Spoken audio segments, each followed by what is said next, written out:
Coraline was woken by the mid-morning sun full on her face. For a moment, she felt utterly dislocated. She did not know where she was. She was not entirely sure who she was. It is astonishing just how much of what we are can be tied to the beds we wake up in the morning, and it is astonishing how fragile that can be. Sometimes Coraline would forget who she was while she was daydreaming that she was exploring the Arctic or the Amazon rainforest or darkest Africa. And it was not until someone tapped her on the shoulder or said her name that Coraline would come back from a million miles away with a start, and all in a fraction of a second. Have to remember who she was and what her name was, and that she was even there at all. Now there was sun on her face, and she was Coraline Jones. Yes. And then the green and pinkness of the room she was in, and the rustling of a large painted paper butterfly as it fluttered and beat its way about the ceiling, told her where she had woken up. She climbed out of bed. She could not wear her pajamas, dressing gown, and slippers during the day, she decided, even if it meant wearing the other Coraline's clothes. Was there another Coraline? No, she realized there wasn't. There was just her. There were no regular clothes in the cupboard, though. There were more like dressing up clothes, or, she thought, the kind of clothes that she would love to have hanging in her own wardrobe at home. There was a raggedy witch costume, a patched scarecrow costume, a future warrior costume with little digital lights in it that glittered and blinked, a slinky evening dress all covered in feathers with mirrors. Finally, in a drawer, she found a pair of black jeans that seemed to be made of velvet night, and a gray sweater the color of thick smoke, with faint and tiny stars in the fabric which twinkled. She pulled on the jeans and the sweater. Then she put on a pair of bright orange boots she found at the bottom of the cupboard. I just want to make sure I'm still reading the right chapter. She took her last apple out of the pocket of her dressing gown, and then took from the same pocket the stone with the hole in it. She put the stone into the pocket of her jeans, and it was as if her head had cleared a little, as if she had come out of some sort of fog.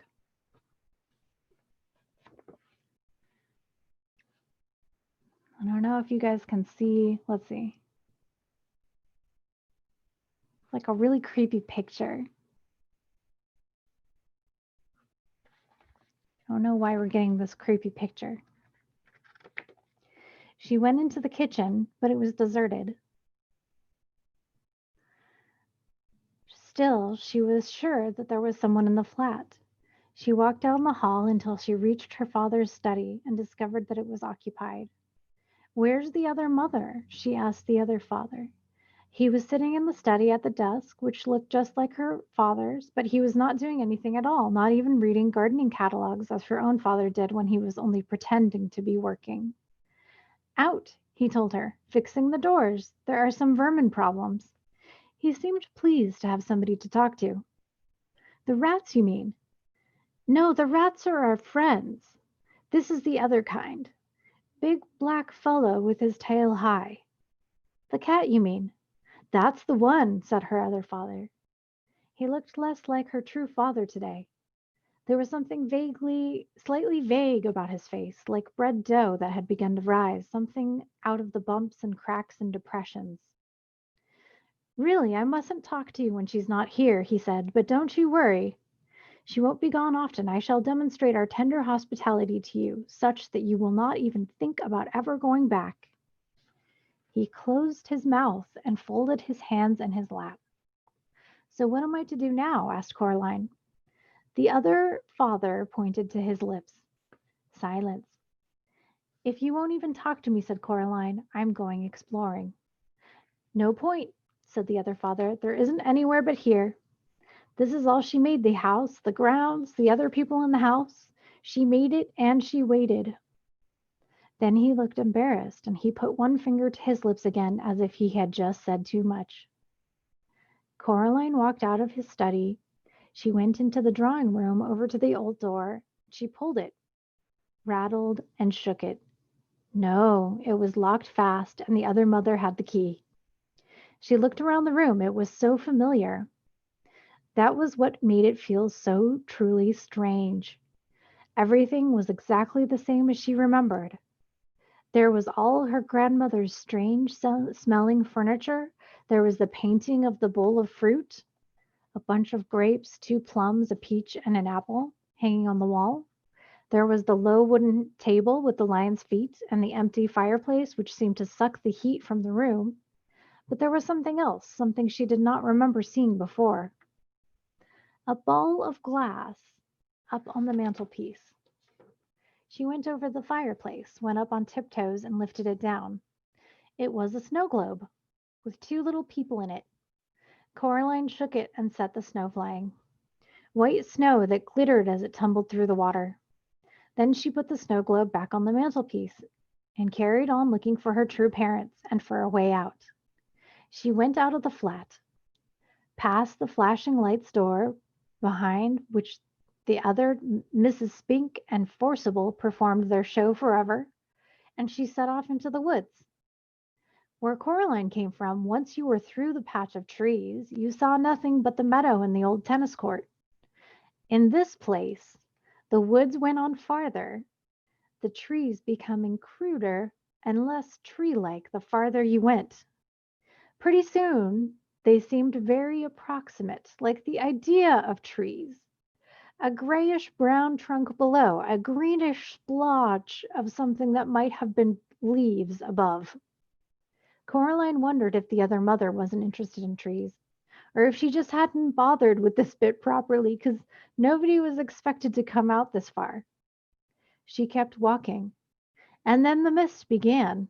It was not damp, like normal fog or mist. It was not cold. It was not warm. It felt to Coraline like she was walking into nothing.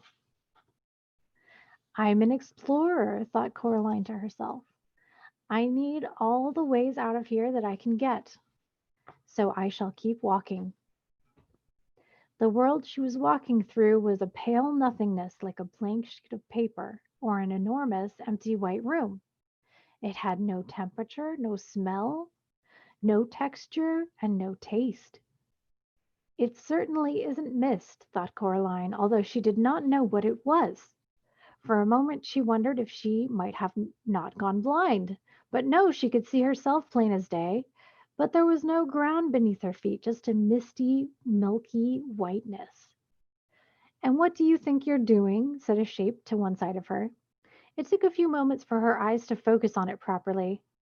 She thought it might be some kind of lion at first, some distance away from her, and then she thought it might be a mouse close beside her, and then she knew what it was. I'm exploring, Coraline told the cat. Its fur stood straight out from the body, and its eyes were wide, while its tail was down between its legs. It did not look like a happy cat. Bad place, said the cat, if you want to call it a place, which I don't. What are you doing here? I'm exploring. Nothing to find here, said the cat. This is just the outside, the part of the place she hasn't bothered to create. She? The one who says she's your other mother, said the cat. What is she? Asked Coraline. The cat didn't answer, just padded through the pale mist beside Coraline. A shape began to appear in front of them, something high and towering and dark. You were wrong, she told the cat. There is something here. And then it took shape in the mist, a dark house which loomed at them out of the formless whiteness. But that's, said Coraline. The house you just left, agreed the cat. Precisely. Maybe I just got turned around in the mist, said Coraline.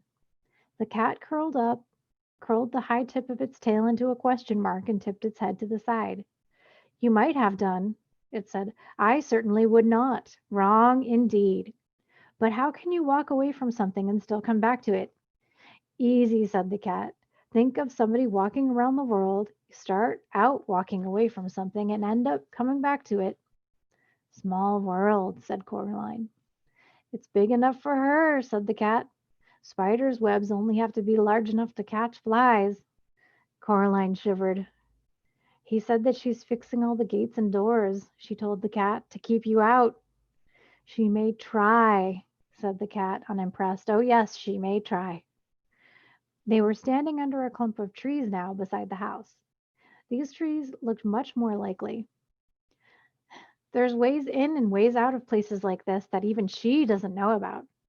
Did she make this place then? Asked Coraline. Made it, found it, what's the difference? Asked the cat. Either way, she's had it a very long time. Hang on. And it gave a shiver and a leap. Before Coraline could blink, the cat was sitting with its paw holding down a big black rat. It's not that I like rats at the best of times, said the cat conversationally, as if nothing had happened. But the rats in this place are all spies for her. She uses them as her eyes and hands. And with that, the cat let the rat go. It ran several feet, and then the cat, with one bound, was upon it, batting it hard with one sharp clawed paw. With the other paw, it held the rat down. I love this bit, said the cat happily. Want to see me do that again? No, said Coraline. Why do you do it? It's torturing it. Says the cat. It let the rat go. The rat stumbled, dazed for a few steps, and then it began to run. With a blow of its paw, the cat knocked the rat into the air and caught it in its mouth. Stop it, said Coraline. The cat dropped the rat between its two front paws. Those are those, it said with a sigh, in tones as smooth as oiled silk, who have suggested that this tendency of a cat to play with his prey is a merciful one. After all, it permits the occasional funny little running sack to escape from time to time. Running snack to escape from time to time. How often does your dinner get to escape? And then it picked up the rat in its mouth and carried it off into the woods behind a tree. Coraline walked back into the house. All was quiet and empty and deserted. Even her footsteps on the carpeted floor seemed loud. Dust motes hung in a beam of sunlight. At the far end of the hall was a mirror. She could see herself walking towards the mirror, looking reflected, a little braver than she actually felt. There was nothing else there in the mirror, just her in the corridor. A hand touched her shoulder, and she looked up. The other mother stared down at Coraline with big black button eyes. Coraline, my darling, she said. I thought we could play some games together this morning, now that you're back from your walk. Hopscotch, Happy Families, Monopoly. You weren't in the mirror, said Coraline. The other mother smiled. Mirrors, she said, are never to be trusted. Now, what game shall we play? Coraline shook her head. I don't want to play with you, she said. I want to go home and be with my real parents. I want you to let them go, to let us all go. The other mother shook her head very slowly. Sharper than a serpent's tooth, she said, is a daughter's ingratitude. Still, the proudest spirit can be broken with love. And her long white fingers waggled and caressed the air. I have no plans to love you, said Coraline, no matter what. You can't make me love you. Let's talk about it, said the other mother, and she turned and walked into the lounge. Coraline followed her. The other mother sat down on the big sofa. She picked up a shopping bag from beside the sofa and took out a white rustling paper bag from inside it. She extended the hand with it to Coraline. Would you like one? She asked politely. Expecting it to be toffee or a butterscotch ball, Coraline looked down. The bag was half filled with large, shiny black beetles crawling over each other in their efforts to get out of the bag. No, said Coraline, I don't want one. Suit yourself, said the other mother. She carefully picked out a particularly large and black beetle, pulled off its legs, which she dropped neatly into a big glass ashtray on the small table beside the sofa, and popped the beetle into her mouth. She crunched it happily. Yum, she said, and took another. You're sick, said Coraline. Sick and evil and weird. Is that any way to talk to your mother? Her other mother asked, with her mouth full of black beetles. You aren't my mother, said Coraline. Her other mother ignored this.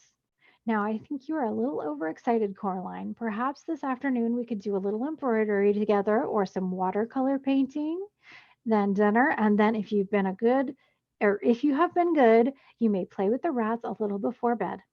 And I shall read you a story and tuck you in and kiss you good night. Her long white fingers fluttered gently like a tired butterfly, and Coraline shivered. No, said Coraline. The other mother sat on the sofa. Her mouth was set in a line. Her lips were pursed. She popped another black beetle into her mouth and then another, like somebody with a bag of chocolate covered raisins. Her big black button eyes stared into Coraline's hazel eyes. Her shiny black hair twined and twisted about her neck and shoulders as if it were blowing in some wind that Coraline could not touch or feel. They stared at each other for over a minute, and then the other mother said, "Manners!" She folded the white paper bag carefully so that no black beetles could escape, and then she placed it back in the shopping bag. Then she stood up and up and up. She seemed taller than Coraline remembered. She reached into her apron pocket and pulled out first the black door key, which she frowned at and tossed into her shopping bag, and then a tiny silver colored key. She held it up triumphantly. "There we are," she said. "This is for you, Coraline, for your own good, because I love you, to teach you manners. Manners maketh man, after all." She pulled Coraline back into the hallway and advanced upon the mirror at the end of the hall. Then she pushed the tiny key into the fabric of the mirror and she twisted it. It opened like a door, revealing a dark space behind it. "You may come out when you've learned some manners," said the other mother, "and when you're ready to be a loving daughter." She picked Coraline up and pushed her into the dim space behind the mirror. A fragment of beetle was sticking to her lower lip, and there was no expression at all in her black button eyes. Then she swung the mirror door closed and left Coraline in darkness.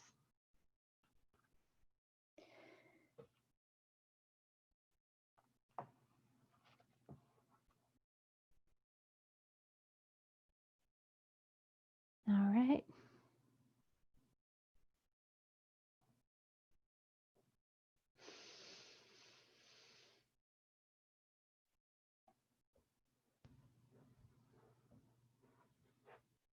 Uh-oh.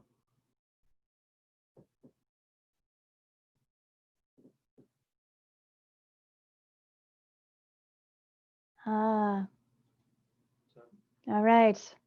That was the end of chapter 6. I don't know. Oh, did I lose anybody? Anyway. All right. I'm going to close my window here. How do I do that?